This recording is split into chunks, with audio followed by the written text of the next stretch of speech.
अखण्डमण्डलाकारं व्याप्तं येन चराचरं तत्पदं दर्शितं येन तस्मै श्रीगुरुवे नमः। मैं कमलेश झा, सहायक प्रोफेसर, जूथालाल संस्कृत महाविद्यालय मझौलिया, पश्चिम चंपारण। मैं आज शास्त्री तृतीय खंड के छात्रों के लिए पंचम व्याकरण पंचम पत्र के रूप में पढ़ाई जाने वाली पुस्तक परम लघु मंजूषा, जिसका लक्षण निरूपण प्रारंभ करने जा रहा हूँ। इससे पहले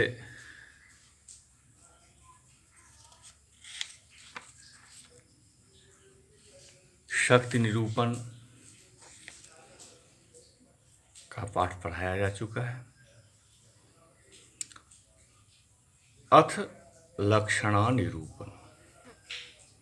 ननु लक्षणा कः पदार्थ।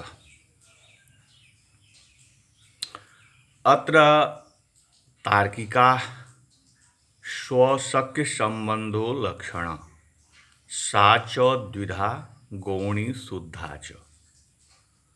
स्वनिरूपित सादृश्याधिकरणत्व संबंधेन शक्य संबंध्यर्थ प्रतिपादिका गौणी, तदतिरिक्त संबंधेन शक्य संबंध्यर्थ प्रतिपादिका शुद्धा।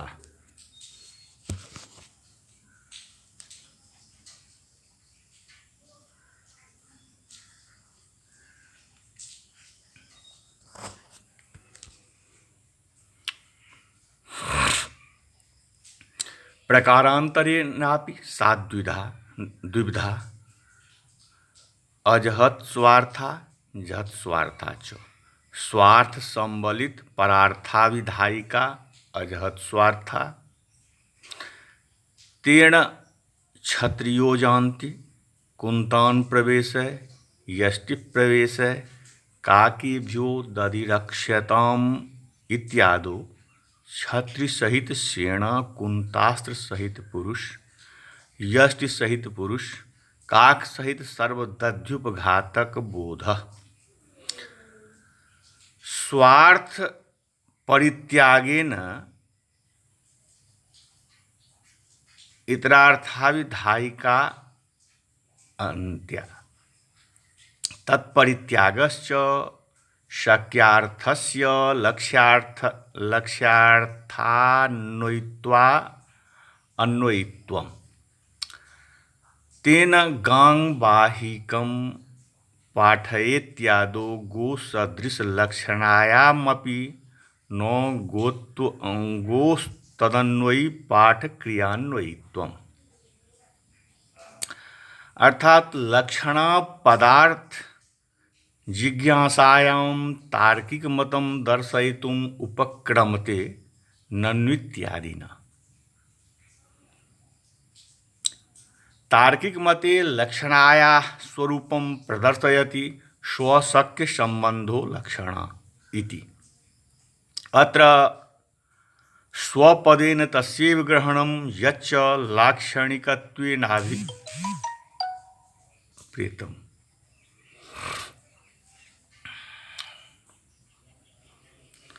तस्य च शक्यो अर्थस्तेन साकं यः संबंधः सैव लक्षण तद्यथा गंगायां घोषः इत्यत्र स्वं गंगापदं तच्छक्यः प्रवाह विशेषस्तेन साकं यः संबंधः स सामीप्य संबंधः स तीरे विद्यते।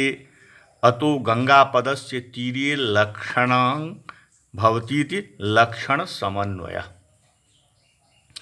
सा च लक्षण गौणी शुद्धा भेदेन द्विधा तत्र गौण्या लक्षणं स्वनिरूपित सादृश्याधिकरणत्व संबंधेन शक्य संबंधर्थ प्रतिपादिका गौणी इति। तदितर संबंधेन स्वनिरूपित सादृश्याधिकरणत्व संबंधातिरिक्त कार्य कारण भावादि संबंधेन शक्य संबंधी जो अर्थस् तत्प्रतिपादिका शुद्धा चेति तत्र शुद्धायाम् उदाहरणानि कुन्ताः प्रविशन्ति।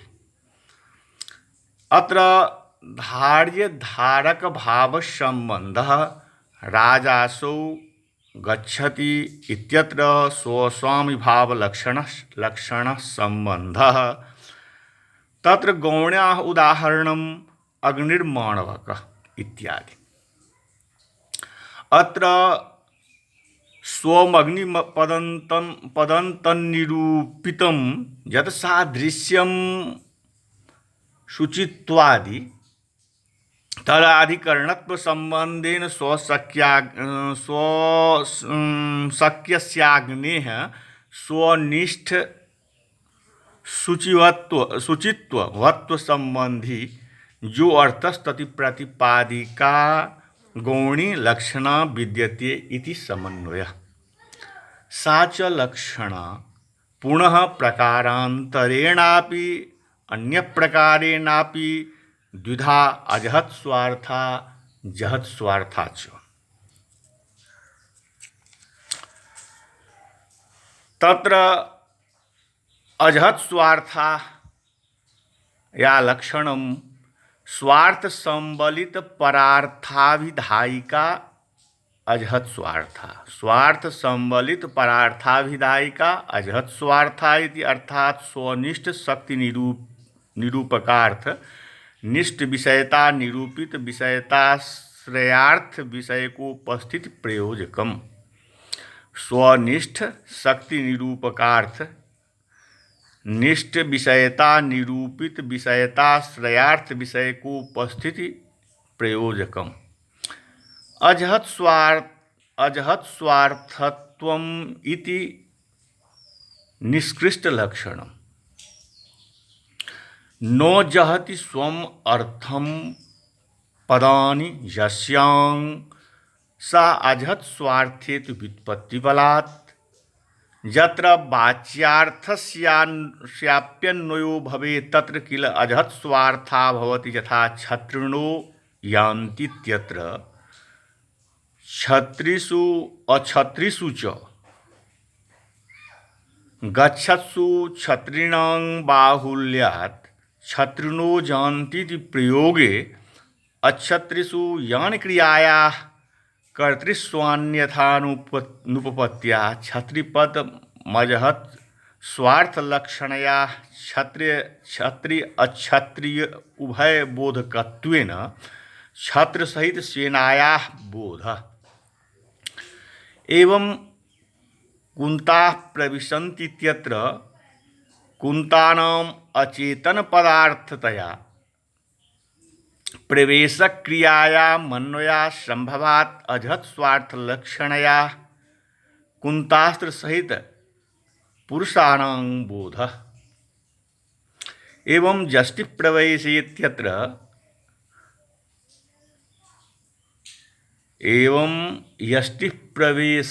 इत्यत्र लक्षणया यष्टि सहित पुरुषाणां बोधः। काकेभ्यो दधिरक्ष्यताम् इत्यत्र यदि केवलं काकेभ्यः एव दधिरक्ष्येत् तदा रक्षणेन किं फलम् इति दधिभक्षकाः ये जीवाः सन्ति तेभ्यः सर्वेभ्यो दधि रक्षणीयम् इति लक्षणयाः बोध उपपद्यते। अत्र अजहत् स्वार्थ लक्षण एव काक सहित सर्वदध्युपघातकानां बोधः संजायते इति भावः। जहत् स्वार्थायाः लक्षणं स्वार्थ परित्यागेन इतरार्थाभिधायिका जहत् स्वार्था इति। जहति स्वम अर्थम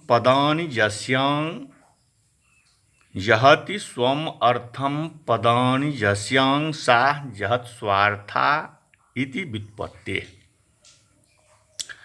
यत्र वाच्यर्थस्यान्वयाभावे स्वार्थ परित्याग पुरस्सरं इतरार्थाभिधानस्य आवश्यकत्वं तत्र जहत् स्वार्थः भवति, यथा मंचाः क्रोशन्ति इत्यादौ वाच्यार्थस्य मंचस्य कर्तृत्वान्वयासंभवान् मंचपदस्य मंचस्थे पुरुषे लक्षणः। अत्र वाच्यार्थस्य मंचस्य त्यागस्तत् पुरस्सरम् इतरार्थस्य ततस्थ पुरुषस्य बोधो जहत् स्वार्थ लक्षणैवेति बोध्यम्। तत्परित्यागश्च स्वार्थ परित्यागश्च शक्यार्थस्य वाच्यार्थस्य लक्ष्यार्थान्वयेन लक्ष्यार्थान्वयवता सह अन्वयित्वाभाववत्वं तेन स्वार्थ परित्यागस्य शक्यार्थस्य लक्ष्यार्थान्वयेन अन्वयित्वरूपस्वीकारेण गाङ्बाहिकं पाठय इत्यादौ बाहिकस्य गोगत जाड्यमान्द्यादि सदृश लक्षणायाहमपि गोस्तदन्वयी पाठन क्रियान्वयित्वान्न। अत्रेदं तत्त्वं बहिर्भवो बाहिकः बहिष्ष्ठिलोपो यञ्च इकक इति वार्तिकद्वयेन टिलोपे इकक कृते निष्पन्नो बाहिकः पांचाला परपर्यायो हलवाहका परपर्यायो ब्राह्मण ब्रुवो वा उच्यते।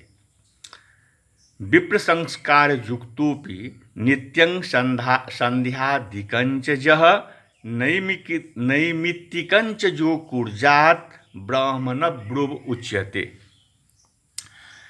इत्युक्तो जातिमात्रेण ब्राह्मणः।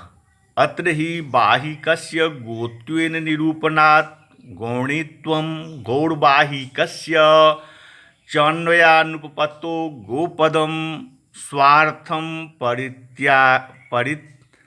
परित्यज्य अज्ञत्वादि साधर्म्य संबंधेन बाहिकार्थम अंगीकरोति लक्षणायाः अवसरम आयाति। किंच बाहिको गोपदवाच्य इति संकेताभावान् नैव गोपदं न वा तद्गता युक्ता गुणा एव बाहिकार्थं बोधयितुम् ईशते। साक्षात् एतद् अर्थमपि लक्षणायाः आवश्यकत्वम् आपदति। न च गोत्वे गृहीता शक्तिर् व्यक्तिमिव तत्सदृशमपि बाहिकं बोधयितुं शक्ता स्यात् लक्षणायाः कावश्यकतेति वाच्यम्। सकृद् उच्चरितः शब्दः सकृदेवार्थं गमयतीति न्यायात् गोशब्देन गोशब्दार्थमात्रबोधनेन शक्तिर्वितत्वात् शब्दबुद्धिकर्मणां विरस्य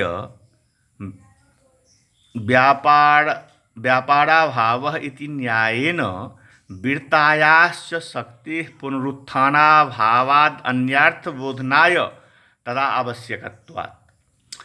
न केवलम् उक्तानि चत्वार्यो वा उदाहरणानि न केवलमुक्तानि चत्वार्थीवुदाहरणानि अजहत्स्वार्थायास्तानि तुपलक्षणानि गंगायां घोषः इत्यादिरपि। अतो गंगायां घोषः इत्यस्य अजहत्स्वार्थायाः एवोदाहरणं बोध्यं। तद्यथा स्वनिष्ठ निरूपकार्थनिष्ठ विषयता निरूपित विषयताश्रयार्थ विषयकोपस्थित प्रयोजकत्वम् इति अजहत् स्वार्थायाः लक्षणे गंगापद निष्ठा जा शक्ति स्तन निरूपको जप प्रवाह विशेष रूपो अर्थस्तन निष्ठा जा विषयता तन निरूपिता जा तीर निष्ठा विषयता तन निरूपका जा उपस्थिति तत्प्रयोजकम अस्तु गंगायाम इति लक्षण समन्वय।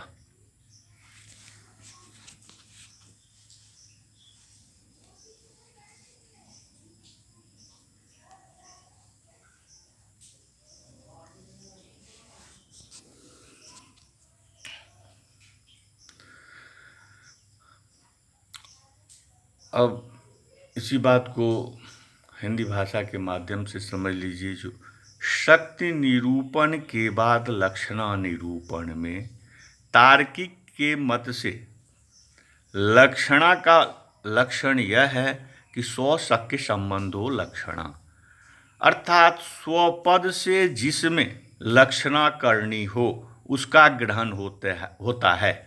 जैसे गंगायाम घोषः, यहाँ पर गंगा पद के तीर में लक्षणा करनी है, इसीलिए स्व गंगा पद है, उसका सख्य अर्थ प्रवाह रूप है, उसके साथ सामीप्य संबंध तीर में है, इसीलिए गंगा पद में लक्षणा होती है।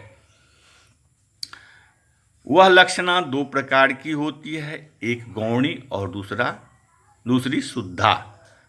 उसमें गौणी का लक्षण यह है कि स्वनिरूपित सादृश्याधिकरणत्व संबंधेन स्वनिरूपित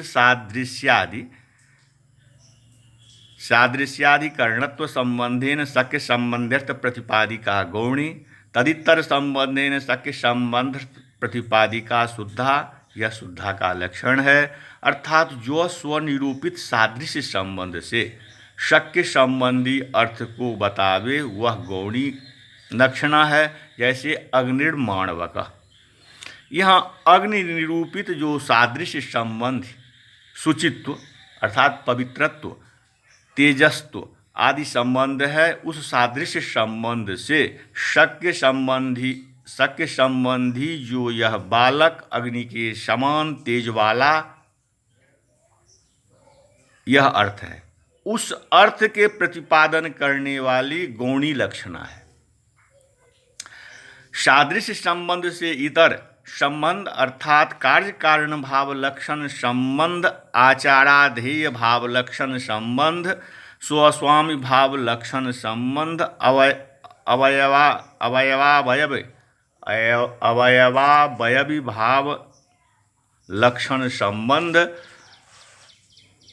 तात्कर्म लक्षण संबंध, तादर्थ्य लक्षण संबंध जिसमें हो वह शुद्धा लक्षणा है।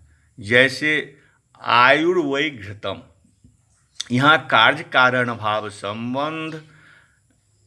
संबंधी आयु की तादात्म्यन प्रतीति के लिए आयुष कारणम घृतम ऐसी लक्षणा की जाती है। राजासो गच्छति, यहाँ स्वस्वामी भाव लक्षण संबंध से लक्षणा के द्वारा राजा का पुरुष जाता है यह बोध होता है। अग्रमात्र अवयव भाग के में हस्तोयम, यहाँ अवयव वाक्य विभाग लक्षण है। ब्राह्मणोपि तक्षासो, यहाँ तात्कर्म लक्षण संबंध है। इंद्र के लिए स्तंभ में अमी इंद्र कहा जाता है, यहाँ तादर्थ लक्षण संबंध है। यह लक्षण अन्य प्रकार से भी दो प्रकार की है, एक अजहत स्वार्था, दूसरी जहत स्वार्था। जो लक्षणा अपने अर्थ को नहीं छोड़कर अर्थात अपने अर्थों के साथ साथ दूसरे अर्थ को भी बताती है उसे अजहत स्वार्था लक्षणा कहते हैं।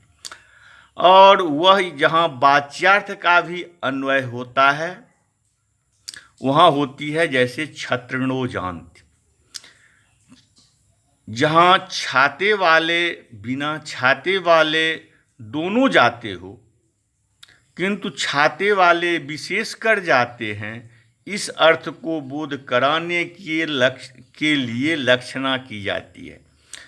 तो लक्षणा के द्वारा छत्र सहित सेना जा रही है, छत्र सहित सेना जा रही है, इस अर्थ का बोध होता है। यहाँ छत्री और अछत्री, छाते वाले और बिना छाते वाले दोनों का बोधक छत्री पद है।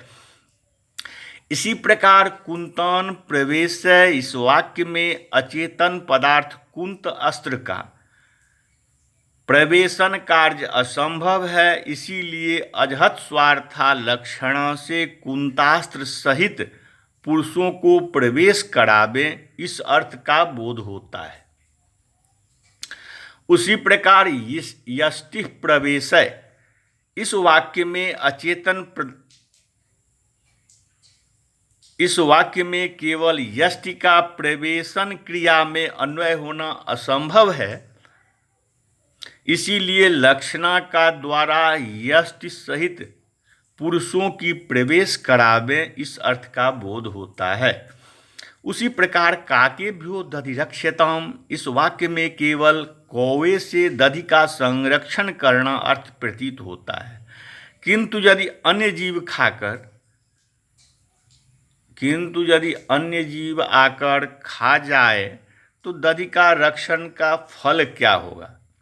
इसीलिए अजहत स्वार्था लक्षणा से दधि भक्षका जे जीवा सन्ति तेभ्यः सर्वेभ्यो दधिरक्षणीयम, अर्थात कौवे के साथ साथ जितने दधिभक्षक जीव हैं उन सबों से दधि संरक्षण, दधि को बचाना चाहिए, इस अर्थ का बोध होता है। अपने अर्थों को छोड़कर दूसरे अर्थों को बताने वाली लक्षणा अजहत स्वार्थ लक्षणा कहलाती है। अपने अर्थों को छोड़कर दूसरे अर्थों को बताने वाली लक्षणा जहत स्वार्थ लक्षणा कहलाती है। जैसे मंचाः क्रोशन्ति, यहाँ वाच्यार्थ मंच का क्रोशन क्रिया में अन्वय असंभव है, इसीलिए वाच्यार्थ परित्याग है। लक्षणा के द्वारा मंच पर बैठे हुए पुरुषों का बोध होता है। स्वार्थ का परित्याग शब्दस्यार्थ के लक्ष्यार्थ से अन्वय होने वाले पदार्थों के साथ अन्वय नहीं होना ही है। इसीलिए गांग बाही कंग पाठ है। यहाँ पर गो सदृश जाड्यमान्य अज्ञत्वादि साधर्म से लक्षणा होने पर भी जो पदार्थ का गो में अन्वय होने वाला बाहिक पदार्थों के साथ पाठन क्रिया में अन्वय नहीं होता है, इसीलिए शक्यार्थ गो का सर्वथा परित्याग कर ही बाहिकार्थ की प्रतीत होती है। साच लक्षणा तातस्थ्यादि निमित्तका तदाह तातस्थ्यात् तथैव ताधर्म्यात् तत्सामीप्यात् तथैव च तत्साहचर्यात् तादर्थ्यात् ज्ञेया वै लक्षणाबुधे इति। तातस्थ्यान् मंचाः सन्ति ग्रामं पलायितः ताधर्म्यात् सिंहो माणवकः गौड़बाहिकः तत्सामीप्यात् गंगायां घोषः तत्साहचर्यात् यष्टिप्रवेशः तादर्थ्यात् इंद्रार्था स्थूणा इंद्रः। तातस्थ्यादिति कारिकायां तत्पदेन सर्वत्र शक्यार्थस्य ग्रहणं मंचाः क्रोशन्ति इत्यत्र शक्यार्थस्य मंचस्याचेतनत्वेन क्रोशनक्रियायाम् अन्वयस्या संभावलक्षणया अत्र मंचे उपविष्टाः ये पुरुषास्तेषां बोधो भवति। एवं ग्रामं पलायितः इति वाक्ये ग्रामस्य अचेतनत्वेन पलायनकर्तृत्वात् संभवात् लक्षणया ग्रामस्य ये पुरुषास्ते पलायिताः इत्यर्थस्य बोधो भवति। ताधर्म्यात् इत्यस्य उदाहरणे सिंहो माणवकः गौड़बाहिकः सिंहो माणवक इत्यत्र जस् सिंहः स माणवको नास्ति, जो माणवकः स सिंहो नास्ति इति। सिंहपद शक्यस्य धातु धातुक धातुकवन्य पशु विशेषस्य माणवके अभेदान्वय संभवात् सिंहे जे धर्माः सौर्यादि धर्मास्तेषां माणवकेऽपि दर्शनात् लक्षणया सिंह सदृशो माणवक इति बोधः। एवं गौड़वाहिकः इत्यत्र वाहिके गोकृत जाड्यमान्द्यादि धर्म दर्शनात् लक्षणया गोसदृशो माणवक इति बोधः। तत्सामीप्यात् इत्यस्योदाहरणं गंगायां घोषः इति। अत्र शक्यार्थस्य गंगापदवाच्यार्थस्य प्रवाह विशेष रूप घोषे अवृत्तितया अन्वया संभवाल्लक्षणया गंगातटे बोधः इति। गंगातटे घोषः इति बोधो जायते। तत् सहचर्यादित्यस्योदाहरणं यष्टिप्रवेशः। अत्र यष्टीनाम् अचेतनत्वेन प्रवेशनक्रियायाः मन्वया असंभवात् तत्सहचारितत्वेन लक्षणया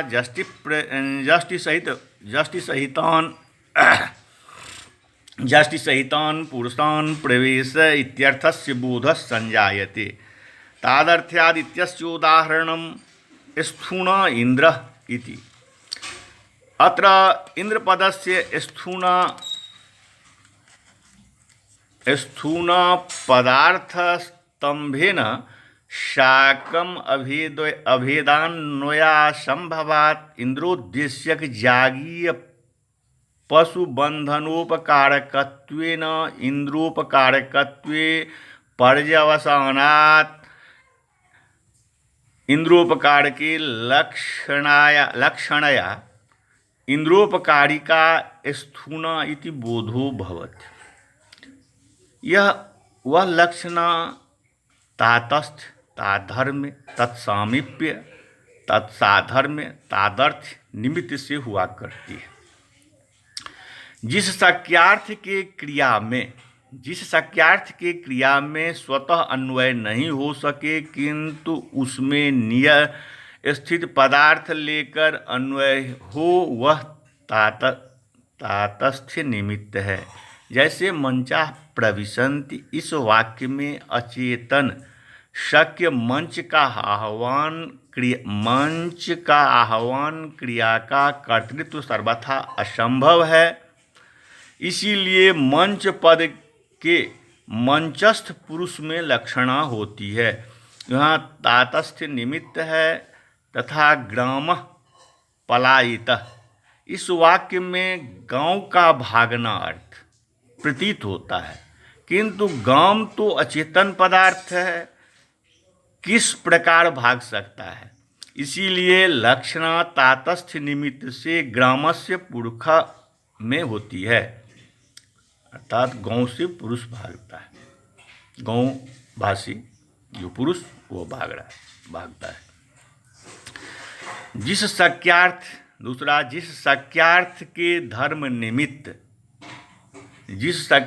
के धर्म निमित्त लेकर ही परस्पर पदार्थ में अन्वय संभव हो, वहाँ ताधर्म्य निमित्त है। जैसे सिंहो माणवकः।